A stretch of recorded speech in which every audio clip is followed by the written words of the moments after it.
Good morning, children. In this video, we are going to learn about the third mode of transfer of heat, that is radiation. Now, we know that sun is the primary source of heat on earth.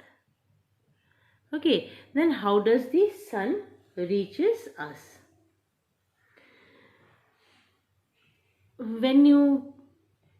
Let us take this, understand with the help of this example. When you sit under the sun, you feel warm, isn't it? You feel warm when you sit in front of the fire. You feel warm when you sit in front of an electric heater. Okay, what happens? Does the heat transfers to you from the source? Does the heat transfer to you with the help of any medium? When you are sitting under the sun, there is no direct contact between you and the source of the heat, isn't it? And the air that is between you and the source of the heat is a bad conductor of heat. We know that water and air, they are bad conductors of heat, isn't it? Therefore, heat transfer of the sun, from the sun or from the fire or from the electric heater, it cannot be due to conduction. This cannot be due to convection also, because in convection what happens? The hot air rises up and the cooler air, it takes its place, isn't it? So here there is no hot air rising up and it is not moving towards you also. Understood? Then how is the heat transferred in this? The mode of heat transfer in this is not requiring any medium. Since it does not require any medium, heat can travel through vacuum also. Okay, it travels through vacuum also. So this mode of transfer of heat, which does not require any medium, is known as radiation. So the transfer of heat from a hot body to a cold body directly without heating the space in between and without any need of medium is known as radiation. It is the fastest mode of transfer of heat. Okay, radiation or the radiant energy, they travel along straight lines in the form of waves.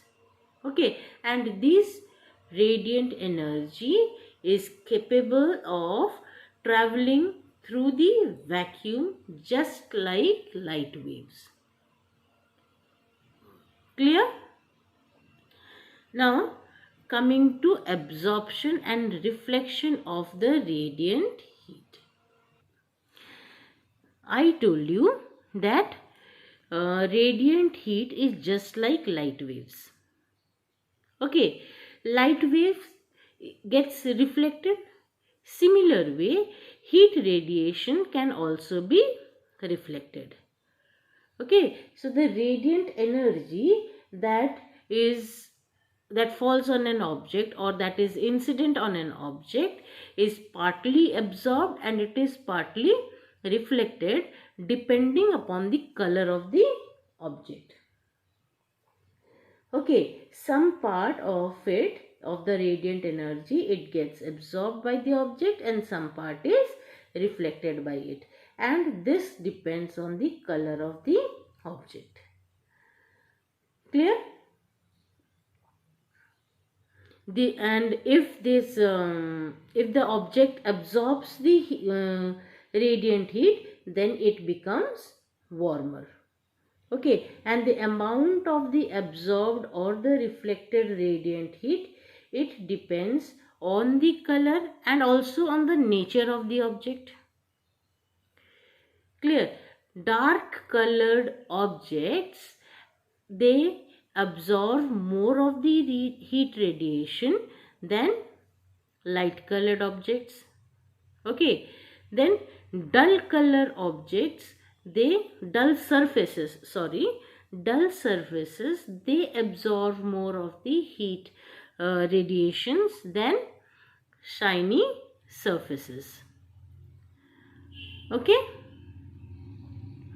then which color or which surface does not absorb more of the radiant heat? White color and shiny objects, they do not absorb more of the radiant heat. So the body that absorbs more radiation is called a good absorber, whereas the body which absorbs less radiations are called poor absorbers. Now, good absorbers, the objects that are good absorbers, they are poor reflectors, whereas they are poor reflectors, that is why only they are good absorbers, isn't it? Whereas poor absorbers, the body which does not absorb more of the heat energy, they reflect back the heat energy, so they are good reflectors. Okay, and the heat from of the body also depends, the heat radiations received by a body, it also depends on the distance of the source. I think it is not given over here, but then it also depends upon the distance from the source. Okay, a body that is farther from the source receives less heat than the one closer to the source. Okay, if you sit close to the fire, you will feel more hot than you sit farther away from the fire. Same thing is that a body, similar way, the planets, planets, which is closer planet to the sun? Mercury is the closer planet, isn't it? The inner planets, they are much warmer than the outer planets which are farther away from the sun. Okay, now to understand this absorption of heat radiation, we are going to do a simple experiment that is given in activity 7. Okay, here we have taken two cans. One is black one and the other one is white, and two thermometers are fitted to the can. Now fill these cans with water and insert these thermometers, then place it under the sun for 2 to 3 hours. Okay, after 2-3 hours, you observe the temperature. When you observe the temperature, you will find that the thermometer in the black container is showing greater temperature. The rise in temperature in this thermometer is more compared to the rise in temperature in the white container. Okay, because the black body is a better absorber than a white body. Coming to the applications of black and polished surfaces, you must have seen that the base of the cooking utensils are made black. Why? Because black color is a good absorber, so when you put it on the flame, it will absorb more of the heat. It will intake more heat from the flame, and inside of the cooker is kept shiny, so that the heat loss by radiation is minimum. Okay, in summer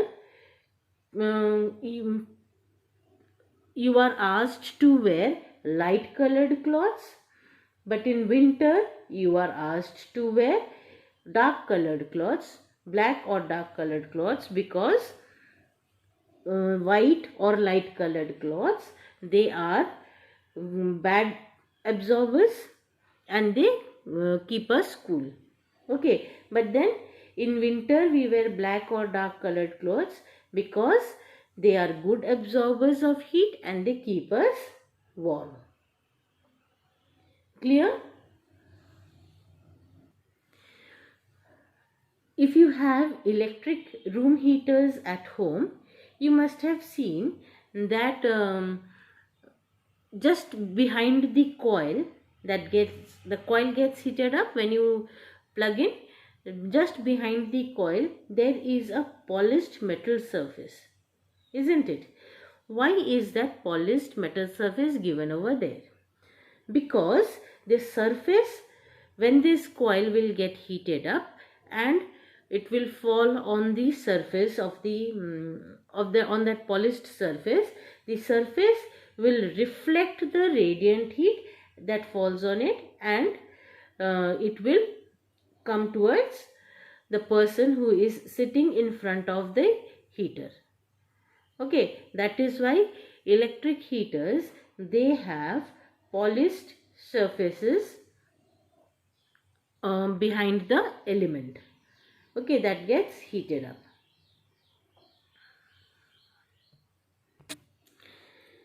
Deserts, they are cold at night and hot, and it is hot during the day. Why? Because sand is what? Sand is a good absorber and a good radiator of heat. It good absorber, it absorbs the heat quickly during the day when the sun falls, and it loses heat quickly at night because it radiates heat also easily. Clear? Now coming to thermos flask. Now there is loss of heat or gain of heat to or from the surrounding by any one of these following modes of transfer of heat, that is either by conduction or by convection or by radiation. Okay, the loss or gain of the heat is due to these modes, and it needs to be minimized in order to maintain the temperature of an object. Thermos flask is an appliance that is used to keep hot things, hot liquids hot and cold liquids cold. It was invented by Sir James Dewar. Okay, and it is also referred to as Dewar vessel. Now, how is it constructed? See, this is a double walled glass or a metal bottle. Okay, this is the double wall. This narrow region between the inner and the outer wall, this narrow region is evacuated and it is sealed together at the neck. Here it is sealed. This is evacuated. Okay. The walls are silvered. These walls inside are silvered. The vessel is put in a metallic or a plastic case, and it is separated from it by a cork or a plastic piece which prevents it from breaking. The mouth of the vessel is closed by a stopper that is made of an insulating material so that it prevents the loss of the heat. Okay. Now, how this was the construction, how it is constructed. Okay, then how does it work? Thermos flask is designed for what? To reduce the gain or the loss of heat by conduction, convection or radiation. Now there is vacuum between this double wall of the flask. Okay, I told you that there is vacuum, so it prevents the heat transfer by conduction or by convection. Okay, the glass or cork and the rubber, they are bad conductors of heat. Due to this, what happens? The heat neither escapes from inside nor it enters from outside. Okay, then here I told you that it is, the walls are silvered. Okay, this silver color, it minimizes the transfer of heat by radiation. So heat transfer by all the three modes, that is by convection, conduction and radiation is minimized. Okay, and that is why the temperature of the liquid that is inside the flask, it is maintained for a longer time. Clear?